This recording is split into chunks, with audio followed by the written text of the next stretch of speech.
یہ اگست 1587 کے دن تھے۔ انگلستان سے 115 کے قریب افراد کا ایک گروہ امریکی ریاست نارتھ کیرولینا کے قریب ایک جزیرے پر آ کر رہنا شروع ہو گیا۔ اس نئی سرزمین پر ان کو کئی طرح کی مشکلات کا سامنا تھا۔ انہی میں سے ایک مشکل ضروریات زندگی کی اشیاء کی مستقل فراہمی بھی تھی۔ لہٰذا اس چھوٹی سی آبادی کے گورنر جان وائٹ نے واپس انگلستان جانے کا فیصلہ کیا تاکہ وہاں سے کھانے پینے کا سامان اور دیگر اشیاء لائی جا سکیں۔ جان وائٹ کی واپسی پر اسے کئی ایک مشکلات نے گھیر لیا، اور جب وہ 3 سال بعد اس جزیرے پر واپس پہنچا تو وہاں کوئی بھی موجود نہیں تھا۔ دوستو، یہ جزیرہ کون سا تھا؟ یہ 115 لوگ اس جزیرے پر کس غرض سے آئے تھے اور یہ کہاں گم ہو گئے؟ کیا یہ آج بھی ایک راز ہی ہے یا یہ معمہ حل ہو چکا ہے؟ آئیے آج کی اس ویڈیو میں ہم یہ جاننے کی کوشش کرتے ہیں۔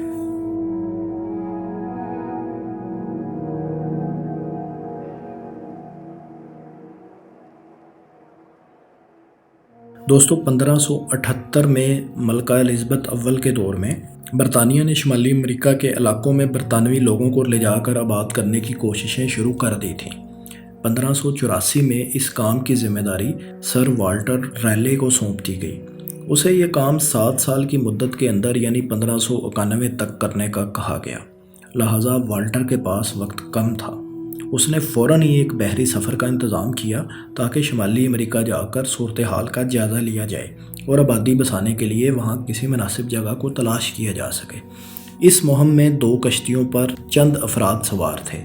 27 اپریل 1584 کو یہ بحری سفر انگلستان سے شروع ہوا اور سفر کرتا ہوا 13 جولائی کو ایک جزیرے پر ختم ہوا۔ اس جزیرے کا نام ہیٹوراسک تھا، جو اب امریکی ریاست نارتھ کیرولینا کا حصہ ہے۔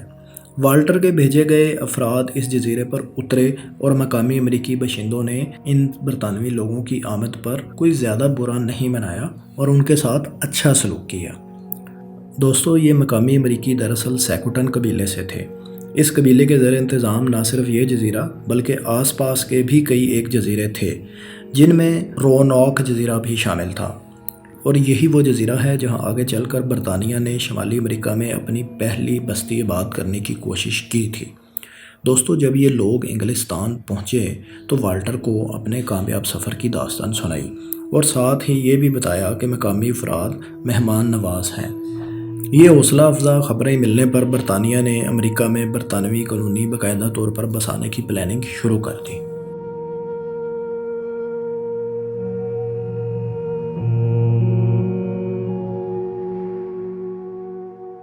دوستو، روناک جزیرہ جغرافیائی اعتبار سے بہت اہم اور نسبتاً محفوظ تھا۔ یہ اٹلانٹک اوشین میں ایسی جگہ پر واقع تھا جس کے قریب اسپین کے تجارتی بحری جہاز گزرا کرتے تھے۔ برطانیہ آسانی سے ان جہازوں پر نظر بھی رکھ سکتا تھا، اور کچھ خبریں ایسی بھی تھیں کہ اس جزیرے پر سونے اور چاندی کے ذخائر بھی موجود ہیں۔ لہٰذا برطانیہ نے اسی جزیرے پر اپنی بستی بسانے کا فیصلہ کر لیا۔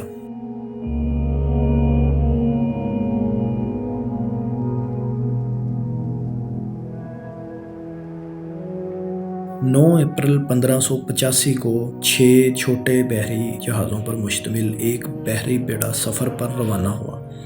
اس سفر میں 600 افراد شامل تھے۔ پلان کے مطابق آدھے افراد نے جزیرے پر ہی رہ جانا تھا، جبکہ باقی سب کو واپس انگلستان بھیج دیا جانا تھا۔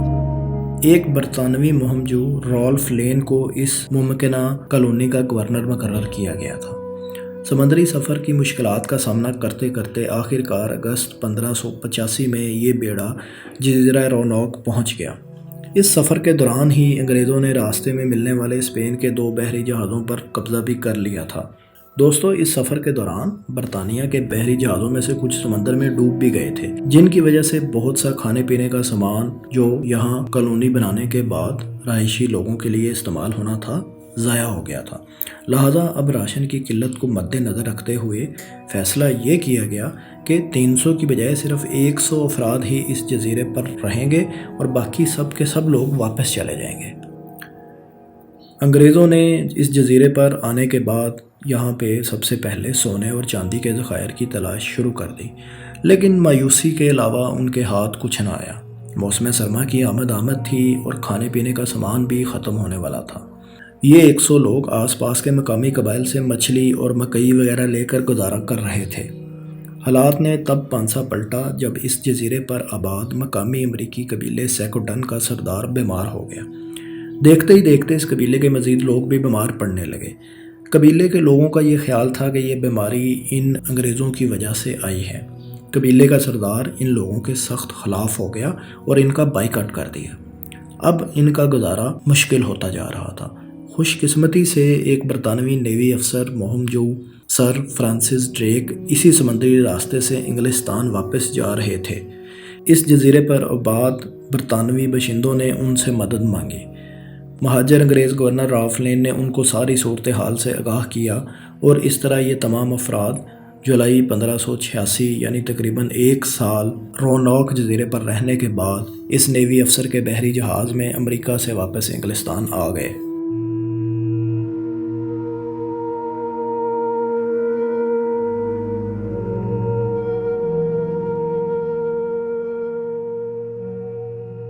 ایک کوشش ناکام ہونے کے بعد بھی والٹر نے ہمت نہ ہاری۔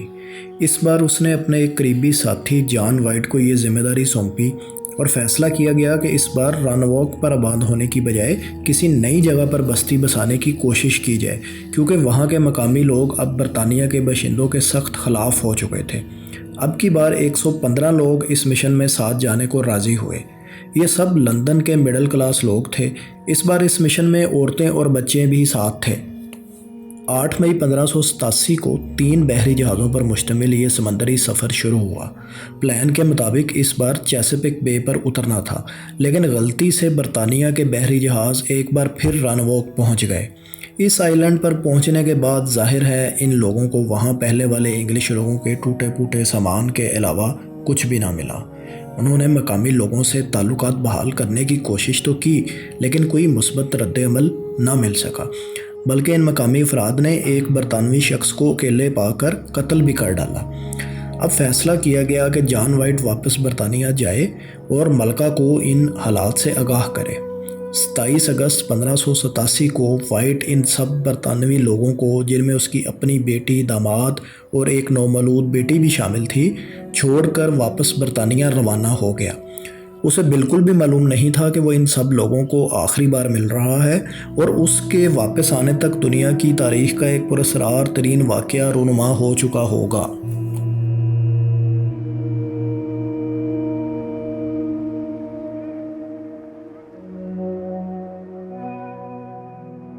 جان وائٹ برطانیہ پہنچا تو اسپین اور برطانیہ کے درمیان حالات کشیدہ ہو گئے اور بحری سفر کرنا ممکن نہ رہا۔ اس زمانے میں ہوائی جہاز تو ظاہر ہے ہوا نہیں کرتے تھے، لہٰذا جان وائٹ 3 سال تک برطانیہ میں ہی پھنسا رہا۔ دوستو، ان 3 سالوں میں رانوک پر موجود برطانوی لوگوں کے ساتھ کیا معاملات پیش آئے، یہی وہ سوال ہے جس کا بالکل درست جواب آج تک نہیں مل پایا۔ 3 سال بعد 18 اگست 1590 کو جب جان وائٹ اس جزیرے پر واپس پہنچا تو وہاں اسے کوئی انسان نظر نہ آیا۔ وائٹ نے غور کیا تو جس جگہ پر برطانوی لوگ آباد تھے اس جگہ کو لکڑی کی باڑ لگا کر کور کر دیا گیا تھا۔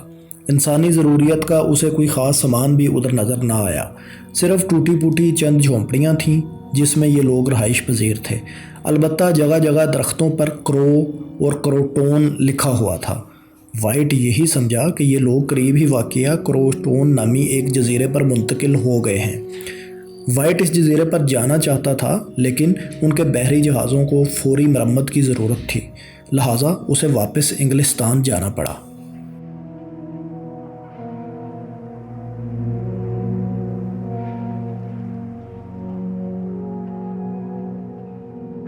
دوستو، والٹر کا خیال تھا کہ یہ لوگ کسی اور جگہ منتقل ہو گئے ہیں۔ وہ یہ ماننے کو تیار ہی نہیں تھا کہ وہ ایک بار پھر اپنی کوشش میں ناکام ہو گیا ہے۔ آخرکار 1597 میں رانوک جانے والے تمام انگلستانی باشندوں کو ڈیڈ ڈکلیئر کر دیا گیا۔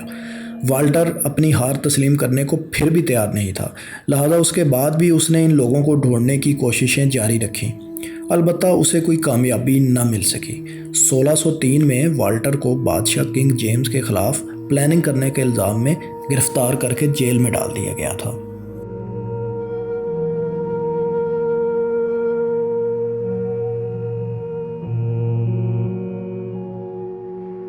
دوستو جان وائٹ کے جانے کے بعد ان برطانوی لوگوں کے ساتھ کیا ہوا تھا، یہ تاریخ کا ایک ایسا سوال ہے جس کے بارے میں یقینی طور پر تو کچھ بھی نہیں کہا جا سکتا۔ اس بارے میں محض قیاس آرائیاں ہی ملتی ہیں۔ 1603 میں ایک انگلستانی ملاح برتھولومیو گلبرٹ اپنی ٹیم کے ہمراہ ان لوگوں کی تلاش میں نکلا۔ راستے میں سمندری طوفان کی وجہ سے انہیں کسی نامعلوم مقام پر رکنا پڑا، جہاں گلبرٹ کو مقامی افراد نے قتل کر ڈالا۔ کچھ ماہرین کے مطابق رانواک پر آباد ہونے والے برطانوی باشندوں کو بھی مقامی افراد نے قتل ہی کر دیا ہوگا، یا پھر وہ کسی قحط کا شکار ہو گئے ہوں گے۔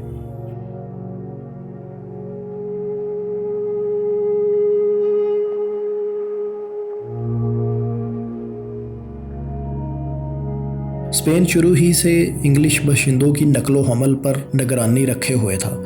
اسے خدشہ تھا کہ برطانوی شمالی امریکہ میں اپنے قدم جما لیں گے، اور ظاہر ہے اسپین کے لیے یہ ہرگز قابل قبول نہیں تھا۔